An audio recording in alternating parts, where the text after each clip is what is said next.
우리 다 같이 마태복음 21장 31절로 32절의 말씀을 봉독하시겠습니다. 그 둘 중에 누가 아버지의 뜻대로 하였느냐? 이르되 둘째 아들이니이다. 예수께서 그들에게 이르시되 내가 진실로 너희에게 이르노니 세리들과 장녀들이 너희보다 먼저 하나님의 나라에 들어가리라. 요한이 의의 도로 너희에게 왔거늘 너희는 그를 믿지 아니하였으되 세리와 장녀는 믿었으며 너희는 이것을 보고도 끝내 뉘우쳐 믿지 아니하였도다. 아멘. 새벽에 오신 여러분 한 분 한 분 예수님의 이름으로 환영하고 축복합니다. 아침 낮 기온차가 아주 심하죠. 또 아침 기온이 싸늘합니다. 여러분 건강하시길 주님의 이름으로 축복합니다. 같이 한번 따라서 해요. 하나님께서 주신 기회를 붙잡자. 이 주제를 가지고 기회 시리즈 말씀을 전하고 있습니다. 오늘 25번째, 오늘 말씀의 제목은 내게 주신 기회를 붙잡자. 내게 주신 기회를 붙잡자.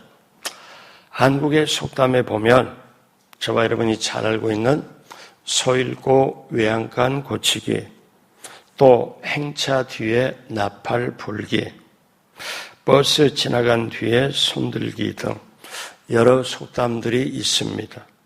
이것은 다 기회를 놓친 사람들에 대한 말을 의미하는 것입니다. 그러면 참된 성공자는 누구일까요? 사람이 나면서부터 성공하는 게 아닙니다. 성공할 수 있는 기회, 승리할 수 있는 기회, 하나님께 영광을 돌릴 수 있는 기회, 누구나 다 주어져 있지만 그 하나님이 주신 기회를 붙잡고 나가느냐 아니면 기회를 붙잡지 못하느냐에 따라 진정한 성공과 실패가 좌우가 됩니다. 예수님 당시에 가장 권위 있는 사람이 누구냐 하면은 말할 것도 없이 대제사장들이었습니다. 그런데 어느 날 이 대제사장들에게 매우 불쾌한 소식이 들렸습니다. 예수님이라는 분이 성전에 들어와서 성전을 뒤집어 엎었다. 돈 바꿔주는 사람, 비둘기 파는 사람, 짐승을 파는 사람 상을 뒤집어 엎어버렸다는 거예요. 대제사장들은 분노를 참을 수가 없습니다.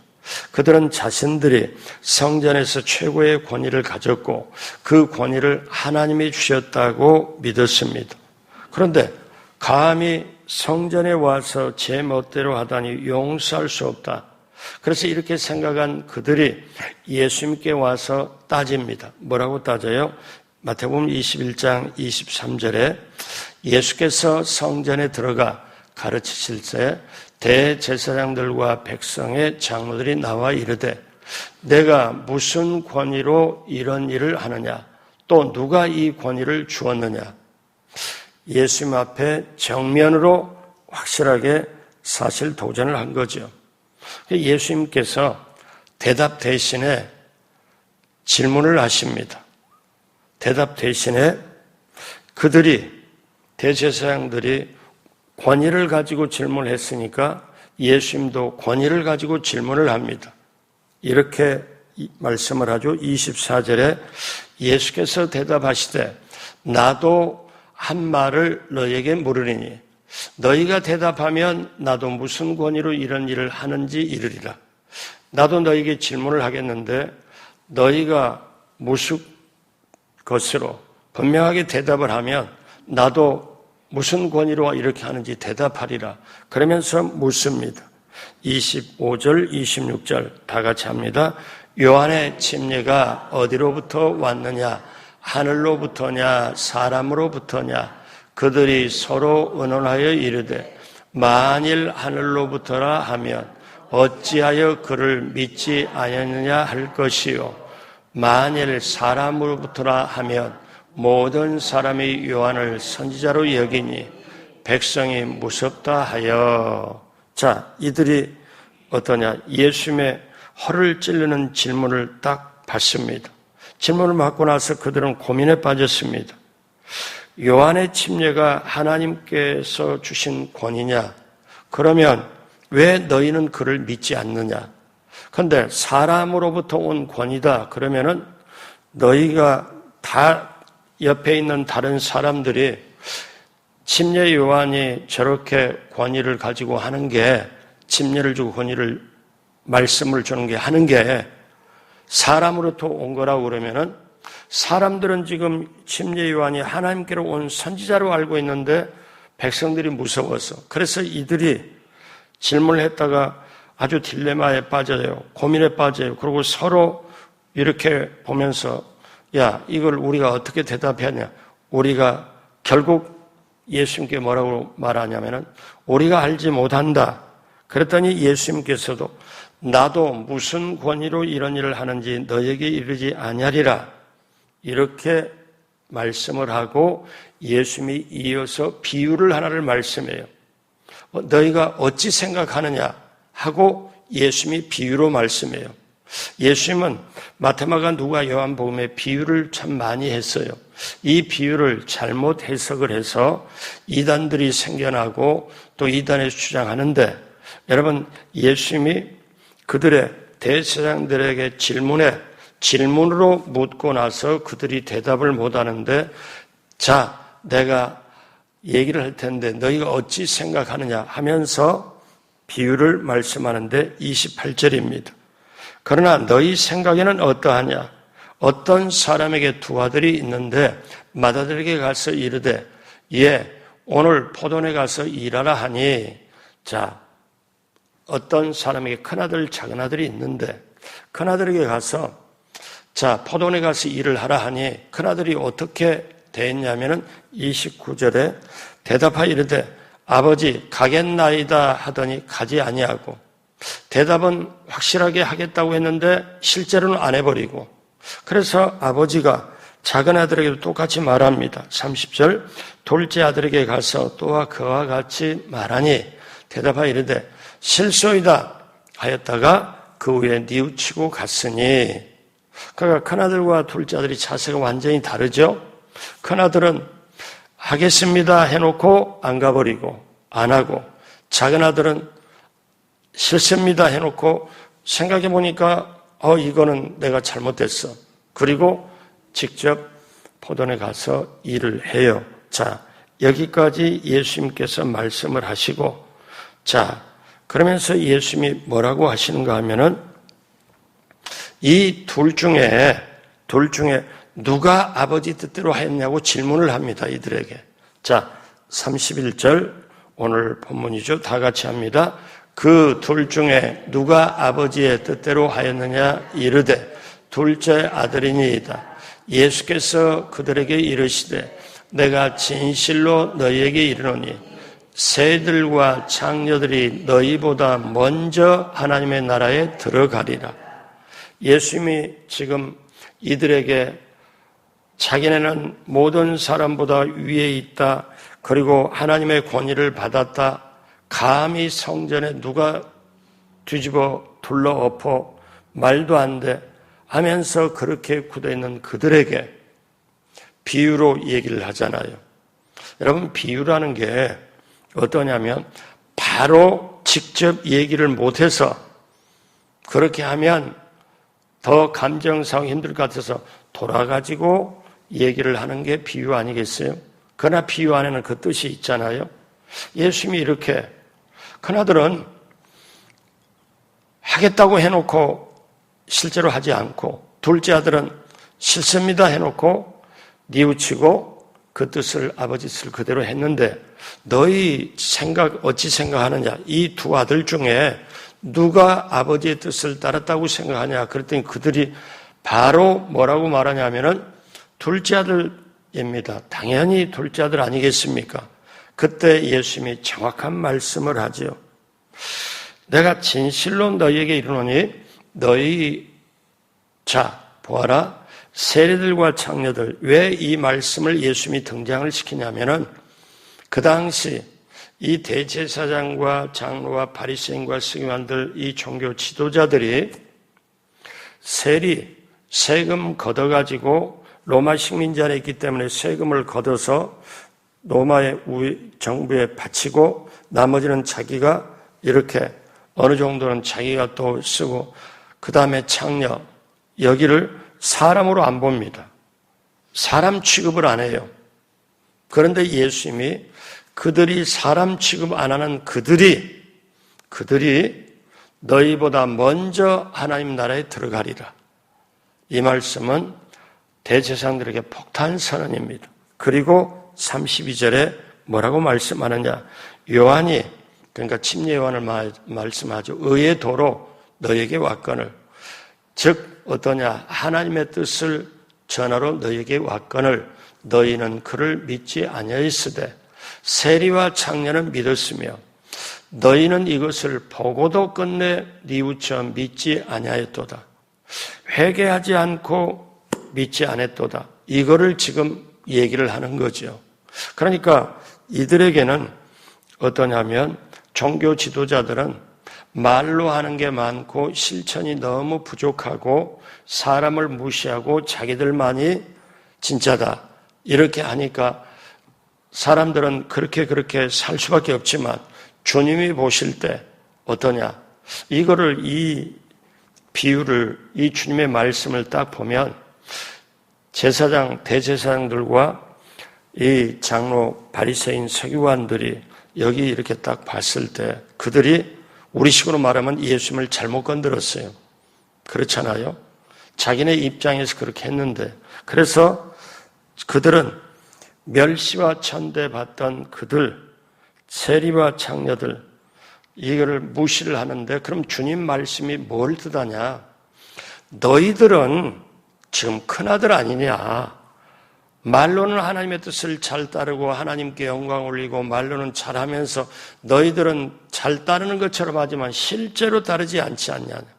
그런데 세리와 창녀들은 회개하고 뉘우치고 믿지 아니하냐? 그리고 뉘우치고 믿지 않냐? 자, 그런데 차라리 둘째 아들이 세리와 창녀처럼 이렇게 되지 않냐? 이거를 지금 예수님은 말씀을 하는 거예요. 자, 그러면 이 말씀이 2000년 전에 있었던 얘기로 끝나는 게 아니고 오늘 저의 얘기일 수 있고 여러분의 얘기일 수도 있다는 거예요. 하나님 말씀에 따르겠습니다 해놓고 따르지를 못하고 근데 하나님 말씀에 비춰보니까 뉘우치고 회개하고 이 말씀을 내가 이러면 안 되겠구나. 하나님 말씀 그대로 실천해야지. 사랑해라. 용서해라. 전도해라. 말씀대로 살아라. 십계명대로 살아라. 그렇게 해야지. 그렇게. 자, 그러면 우리가 이것을 깨닫잖아요. 여러분, 이때 예수님께서는 뭐라고 사실 그 전에 말씀을 하셨냐? 이와 같이 마태복음 20장 16절에 나종된 자로서 먼저 되고 먼저 된 자로서 나종되리라. 이게 사실 기독교 복음을 뉘우치고 믿어진 사람, 먼저 사실 큰아들은 안 믿었어요. 안 믿어요. 근데 나중에 믿었는데 뉘우치고 믿었으면 나중된 자잖아요.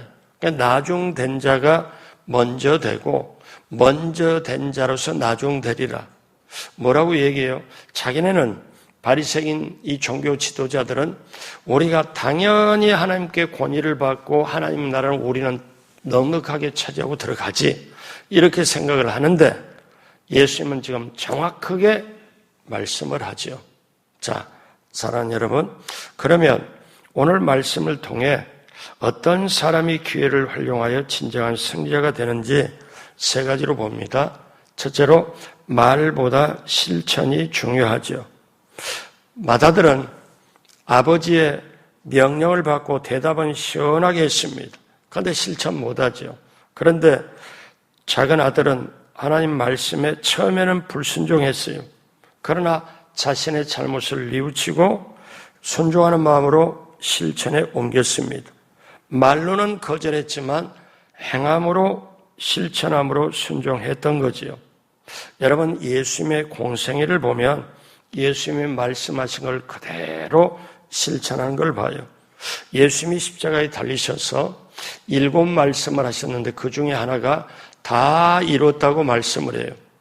다 이뤘다는 말은 이제 어떤 뜻이냐면 하나님 아버지가 예수님을 보내서 인간의 모든 죄를 걸머지고 십자가에 내가 달려서 죄인인 인간이 하나님께로 올 수 있는 길을, 하나님의 뜻을 그대로 마련했다. 이제는 어떤 죄인도 예수님을 통해서 죄사함 받고 하나님을 통해서 갈 수 있는 길을 만들었다. 그러면 다 이뤘다는 말이 다른 말로 하면 하나님 아버지의 뜻을 이뤘다는 거예요. 하나님 아버지의 뜻을 이뤘다는 거예요. 그러니까 예수님은 정말 그대로 실천한 거죠. 그대로. 그래서 예수님은 자신의 몸과 피를 주심으로 그 말씀을 다 이뤘다고 할 수 있었던 거예요. 그러므로 사랑하는 여러분, 사도 바울이 그런 말씀을 하죠. 하나님의 나라는 말에 있지 않고 능력에 있다, 행함에 있다. 자, 그래서 예수님이 그 유대인들에게 사실 하나님을 잘 믿는다는 사람에게 마태복음 7장 21절로 22절의 말씀을 해요. 다 같이 합니다. 나더러 주여 주여 하는 자마다 다 천국에 들어갈 것이 아니요 다만 하늘에 계신 내 아버지의 뜻대로 행하는 자라야 들어가리라. 그러므로 누구든지 나의 이 말을 듣고 행하는 자는 그 집을 반석 위에 지은 지혜로운 사람 같으리니. 여러분, 예전에 누차 강조하지만 우리 인생은요, 내가 만들어서 길을 가는 게 아니고 하나님의 말씀이 내 앞에서 비춰주고 길을 열어줘야 가는 거예요. 주의 말씀이 내 발의 등이요 내 길의 빛이라. 그래서 주님은 뭐라고 말씀하냐면 나의 이 말을 먼저 듣고 그 다음에 행하는 자. 듣고 행하는 자. 그러면 들리지 않는다. 하나님 말씀이 들리지 않는다. 하나님 말씀을 모른다. 그럴 때 행하면은 그거는 어둠 속에서 행하는 거예요. 그거는 하나님 아버지 뜻대로 할 수가 없는 거죠. 그래서 예수님이 나의 이 말을 듣고 행하는 자, 그 인생이 반석 위에 집을 세운 것과 같다. 여러분, 이게 얼마나 소중합니까? 도산 안창호 선생님이 미국에 처음 갔을 때 어떻게 했냐면은 생계를 위해서 청소부 생활을 해야 됐습니다. 그가 큰 저택에 들어가서 청소부 역할을 합니다. 그러다가 너무너무 성실하게 하니까 백인 주인이 감동을 해가지고 당신은 도대체 어느 나라 사람이냐? 아, 나는 대한민국 사람입니다. 그리고 인정을 받아서 처음에 약속했던 금액보다 더 많은 금액을 이 주인이 감동해서 도산 안창호 선생님께 지불을 합니다. 그리고 이런 말을 해요. 당신은 청소부가 아니라 신사다. 청소부가 아니라 신사다. 무엇 때문에 그랬을까요? 말보다 실천을 정말 앞세워서, 그래서 우리 한국에 기초를 닦고 정말 사람들을 계몽하고 인도하고 잘 가르치는 선각자가 된 거 아니에요? 자, 여러분, 우리가 할 수 없다 가만히 있는 사람보다 정말 말보다 실천하는 사람, 그러니까 오늘 말씀 보면은 둘째 아들이 되는 사람, 이것이 저와 여러분들에게 복인 줄로 믿습니다. 큰아들에게 기회를 주었고 둘째 아들에게 기회를 줬지만 둘째 아들만 살렸죠. 오늘 첫 번째, 말보다 실천해야 되고, 두 번째, 오늘의 최선을 다해야 된다는 거예요. 오늘의. 자, 우리에게 기회는 오늘밖에 없습니다. 내일이 기회라고 말을 하지요. 근데 내일이 또 닥칩니까? 그럼 보니까 그게 오늘이에요. 그러니까 날마다 오늘이잖아요. 오늘을 살아가는 우리들이 어떠냐면 그때그때 내게는 왜 기회가 안 오냐 그런 게 아니고 오늘을 살아가는 우리들에게 그 자체가 기회인 거예요. 어제 지내고 깨달음을 가지고 오늘을 살아가요. 그리고 우리는 내일의 희망을 가지고 가자. 맞습니다. 그런데 우리가 내일로 딱 들어서니까 그게 바로 또 오늘이에요. 그러니까 오늘의 최선을 다하는 거죠. 마태복음 20장에 여러분이 잘 아는 포도원에서 일하는 사람 비유가 나와요. 포도원 주인이 일할 사람들을 이렇게 아침 일찍부터 장터에 부릅니다. 오전 9시에, 12시에, 오후 3시에, 심지어 오후 6시에 일을 마감하는데 오후 5시까지 가서 아직 남아있는 사람을 데리고 옵니다. 그리고 나서 하루 일과를 마치고 이제 임금을 지불할 때 이 주인의 임금 지불 방식이 독특해요. 자, 아침부터 일하는 사람, 오후 5시에 와서 1시간 정도 일하는 사람 임금이 똑같습니다. 그럴 때 아침부터 딱 온 사람이 봤을 때 오후에 5시 와서 1시간 일하는 사람에게 임금을 딱 주는데 나는 아침부터 일하면 많이 줄 것 같은데 근데 똑같이 주니까 불평을 합니다. 그때 뭐라고 말씀해요? 마태복음 20장 13절로 14절 주인이 그 중에 한 사람이 대답하여 이르되 자, 그 다음 잘 보십시오. 친구여 내가 내게 잘못한 것이 없노라. 그 다음 같이 해요. 내가 나와 한 데나리온의 약속을 하지 아니하였느냐. 내 것이나 가지고 가라. 나중 온 이 사람에게 너와 같이 주는 것이 내 뜻이니라. 오전에 아침에 딱 9시에 불러서 오늘 하루 품삯은 한 데나리온입니다. 예, 알겠습니다. 그러고 일을 해요. 근데 오후 5시에 1시간 남아서 오후 5시에 와가지고 그 일하는 사람에게 한 데나리온 주니까 아침부터 일하는 사람이 야, 저 사람에게 한 데나리온 주면 나한테는 한 5개, 10개 주겠네. 이렇게 했는데 한 데나리온 주니까 불평하는데 내가 너에게 약속한 걸 그대로 지금 했지 않냐.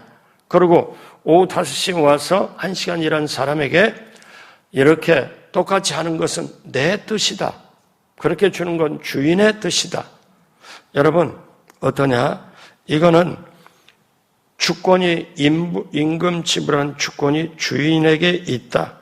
자, 여러분 이렇게 이 비유를 마치고 나서 주님이 나중된 자가 먼저 된다고 말씀을 하세요. 그러니까 저와 여러분의 뜻이 내 뜻대로 하는 게 아니고 우리는 주님의 뜻으로 해야 되는 게 우리가 이 세상 살면서 전체를 보면 내 뜻대로, 내 생각대로, 내 계획대로 사는 것 같고 노력하는 것 같지만 사실은 이거를 주님 생각, 주님 뜻대로 주님 뜻을 실천하도록 해야 되겠다. 우리는 이거를 내 마음속에 내 뜻에서 주님의 뜻으로 위치 이동을 시켜야 돼요. 여러분, 여러분이 들은 바 있는 알고 있는 헬렌 켈러라는 분이 계세요. 이분은 삼중고의 고통을 치릅니다. 눈으로 못 봐요. 귀로 못 들어요. 입으로 말도 못 해요. 그런데 이분이 1904년에 세계에서 그다음 가장 명문 대학이라고 하는 하버드 대학을 졸업을 해요. 근데 이분이 미국의 기독교에 영향을 많이 끼쳤습니다. 근데 이분이 뭐라고 얘기를 했냐면은 맹인인 나는 맹인이 아닌 당신에게 한 가지 충고를 줄 수 있습니다. 이렇게 말해요. 내일이면 아무것도 보지 못하는 맹인이 될 사람처럼 오늘 당신의 눈을 사용하십시오. 다른 감각에도 마찬가지입니다. 마치 내일이면 기머리가 될 사람처럼 오늘 새들의 노랫소리를 듣도록 하십시오. 만일 내일이면 다시는 아무것도 만지지 못하게 될 사람처럼 오늘 모든 것을 만지며 그 촉감을 즐기도록 하십시오. 마치 내일이면 아무 냄새도 맡지 못하게 될 사람처럼 그렇게 꽃의 향내를 오늘 맡고 음식의 냄새도 오늘 맡도록 하십시오. 자, 보지도 못하고 듣지도 못하고 말하지도 못하는 세 가지 삼중고의 고통에 치르는 이분이 정상적인 사람에게 하는 말입니다. 오늘 나는 볼 수도 못 봅니다. 듣고 싶어도 못 듣습니다. 말하고 싶어도 말을 못 합니다. 그러나 당신들은 들을 수 있지 않습니까? 당신들은 말할 수 있지 않습니까? 당신들은 지금 볼 수 있지 않습니까? 그러면 오늘 그거를 볼 수 있는 거를 감사하게, 정말 감사하게, 마치 오늘 내일이면 못 볼 것처럼, 내일 못 본 것처럼 오늘 볼 수 있는 게 감사하고 그거를 소중하게 여기고, 들을 수 있는 걸 소중하게 여기고, 말할 수 있는 걸 소중하게 여겨라. 여러분, 오늘에 우리가 맞닥뜨린 오늘, 하나님이 주신 오늘 최선을 다하길 주님의 이름으로 축복합니다. 마지막 세 번째로 내일의 기회를 살려야 됩니다. 이제 저와 여러분에게 또 내일이 다가옵니다. 오늘 우리가 최선을 다하고 저녁에 딱 보면 아쉬움이 있고, 그러면 내일을 다시 열심히 최선을 다해야지. 자, 우리는 이런 마음을 가질 거예요. 요한복음 2장에 보면 가나의 혼인잔치 얘기가 나옵니다. 모두가 흥겹고 즐기는데 포도주가 갑자기 떨어지죠. 모두가 당황하지요. 그때 주님께서 물을 포도주로 변화시키는 표적을 그대로 보여주십니다. 그런데 그때 대접받은 손님들이 뭐라고 말해요? 연회장이 이렇게 말합니다. 유명한 말이죠. 요한복음 2장 10절에 말하되 사람마다 먼저 좋은 포도주를 내고 취한 후에 낮은 것을 내거늘 그대는 지금까지 좋은 포도주를 두었도다 하니라. 여러분, 이 말씀을 여러분과 함께 나누고, 자, 이제 결론으로 가도록 하겠는데요. 여러분, 이 말씀 속에 한번 보십시오. 사람이 하는 일은, 세상에 하는 일은 처음에는 좋게 보여요. 그렇잖아요?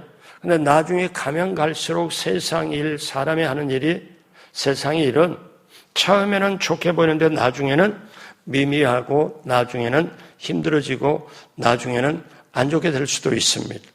그런데 주님이 하시는 일은, 하나님의 일은 처음에는 미약하고 보잘것없지만 나중에 갈수록 좋아지고, 그리고 영원한 천국까지, 도저히 상상 못할 천국까지 우리에게 준비를 한 것. 그러니까 사람마다 먼저 좋은 포도를 내고 취한 후에 낮은 것을 내고, 이거는 세상이에요. 세상이에요. 그런데 그대는 지금까지 가장 좋은 포도주를 두었도다. 누가 개입했어요? 예수님이 개입했어. 예수님이 그 안에 역사를 하시기 때문에. 그러므로 사랑하는 여러분, 우리는 때때로 일을 하다 사업에 어려움을 겪거나, 또 직장에 어려움이 있거나, 아니면 자영업을 하다가 힘들거나, 어떤 어려움이 있을 때, 사람 관계에 있을 때, 자녀의 어려움이 있을 때, 여러분, 이렇게 그때 어려움을 겪을 때 우리는 꼭 알아야 될 게 있어요. 좋은 강철이 되려면 뜨거운 용광로의 공정을 불러서 담금질을 겪어야 됩니다. 좋은 포도주가 되려면, 향기로운 포도주가 되려면 포도의 입장에서는 으깨야 돼요. 사람이 발로 밟아요.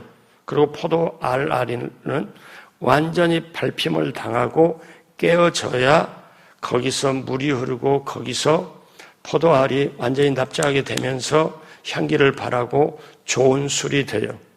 좋은 포도주가 되려면 깨어져야 돼요. 밟혀져야 돼요. 그러면 오늘 내가 만나는 어려움, 내가 만나는 힘듦, 내가 만나는 모든 것이 어떻습니까? 믿음이 있으면 내가 좋은 포도주가 되는 과정이구나. 이렇게 믿어지면 얼마나 좋아요. 그렇잖아요. 그래서 힘들고 어려운 거를 우리가 그렇게 믿고 참으면 왜? 그런데 내가 지금 자존심이 내려지고 힘들어지고 어려워도 이 과정이, 이 고통이 지금 좋은 포도주가 되는 과정이구나. 근데 중요한 게 있어요. 주님을 모시고 주님과 함께 해야 된다는 거죠. 이게 우리 인생의 본분입니다. 그래서 여러분, 지금 힘들고 어렵더라도, 아니면 앞으로 어떤 어려움을 겪는다 할지라도 이게 기회구나. 나로 하여금 그냥 일반적인 포도주가 아니고 극상품, 아주 귀한 주님의 향기 나는 포도주를 만들려고 이렇게 힘든 것이 내게 다가오는구나. 포도주가 그냥 좋은 포도주, 정말 좋은 향기 나오는 포도주는 그냥 만들어지는 게 아니고 그 포도주 즙틀에서 밟히고 깨어지고 으깨어지고 때때로 내 자존심 아니면 때때로 내 모든 경력, 내 모든 정말 좋아했던 거, 자랑하고 싶었던 거, 그런 것이 무참히 밟히고 깨어지는 걸 경험할지라도 여러분, 주님이 나를 가장 향기나는 포도주로 지금 하고 있구나. 그러면 그 고통의 순간에도 아니면 그 힘든 순간에도 이것이 기회구나. 여러분, 그걸 깨달으면 우리는 언제나 소망을 갖고 나아가게 될 줄로 믿습니다. 여러분, 좋은 날만 계속되는 게 인생이 아닌 걸 저도 여러분도 겪잖아요. 때때로는 너무 좋다가도 때때로는 어려움도 겪고 힘든 것도 겪잖아요. 그럴 때 어떠냐면 절대 남의 탓을 하지 말고 또 이렇게 자신 탓도 너무 하지 말고 왜? 주님이 내 안에 계시나 안 계시나. 그 요한복음 2장에 그 신랑 신부는 일전에도 말씀을 드렸지만 포도주 떨어질 줄은 전혀 몰랐죠. 손님들이 많이 와서 떨어졌던, 손님이 와서 많이 마셔서 떨어졌던, 어쨌든 포도주가 떨어져서 위기가 왔는데, 그런데 여러분 보십시오. 이 스토리를 아는 저와 여러분들은 그 포도주 집에 신랑 신부가 위기가 다가온 건 분명하잖아요. 축복을 못 받으니까. 그런데 스토리 끝까지 아는 걸 우리로서는 어떻게 해요? 포도주가 떨어지는 게 위기가 아니라 진짜 위기는 만약에 거기에 예수님이 안 계셨다면 이거는 보통 문제가 아니다. 우리가 이것을 붙잡아야 된다는 거죠. 오늘 이 새벽에 오신 여러분이 너무 소중해요. 너무 귀해요. 여러분 안에 예수님이 계시고 이 자리에 예수님 계셔서 그 예수님이 여러분을 인도해서 이 새벽에 오시게 하신 줄로 믿습니다. 같이 한번 따라서 합니다. 내 안에 예수님을 모시고 예수님과 함께 동행합니다. 아멘.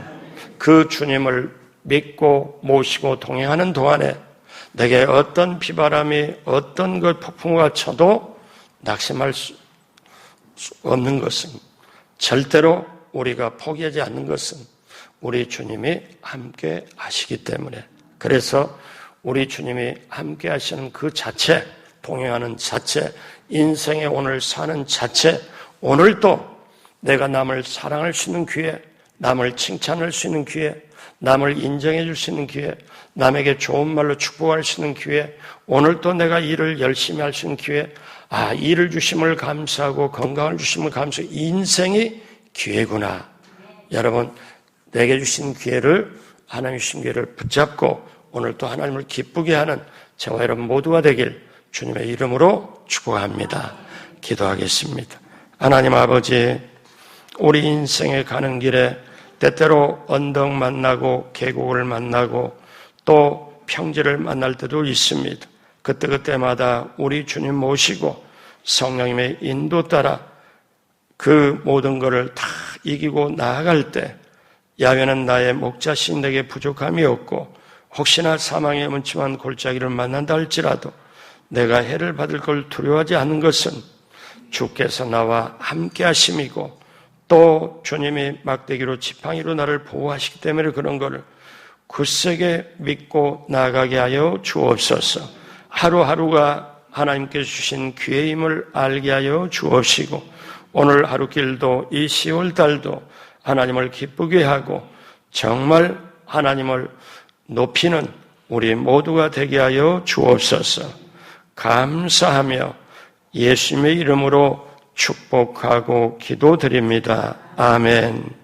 지금은 우리 구주 예수 그리스도의 무한하신 은혜와 하나님 아버지의 영원하신 사랑하심과 보혜사 성령님 함께하셔서 인도하심이 일주일 동안 이렇게 새벽에 나오고 또 귀한 예물도 드리고 모든 것을 하나님 앞에 드리는 사랑하는 우리 성도님 모두에게 새벽에 나오는 모든 분들에게 또 새벽에 나와서 봉사하고 헌신한 분들 모두에게 넘치도록 함께 하시기를 간절히 축원하옵나이다. 아멘.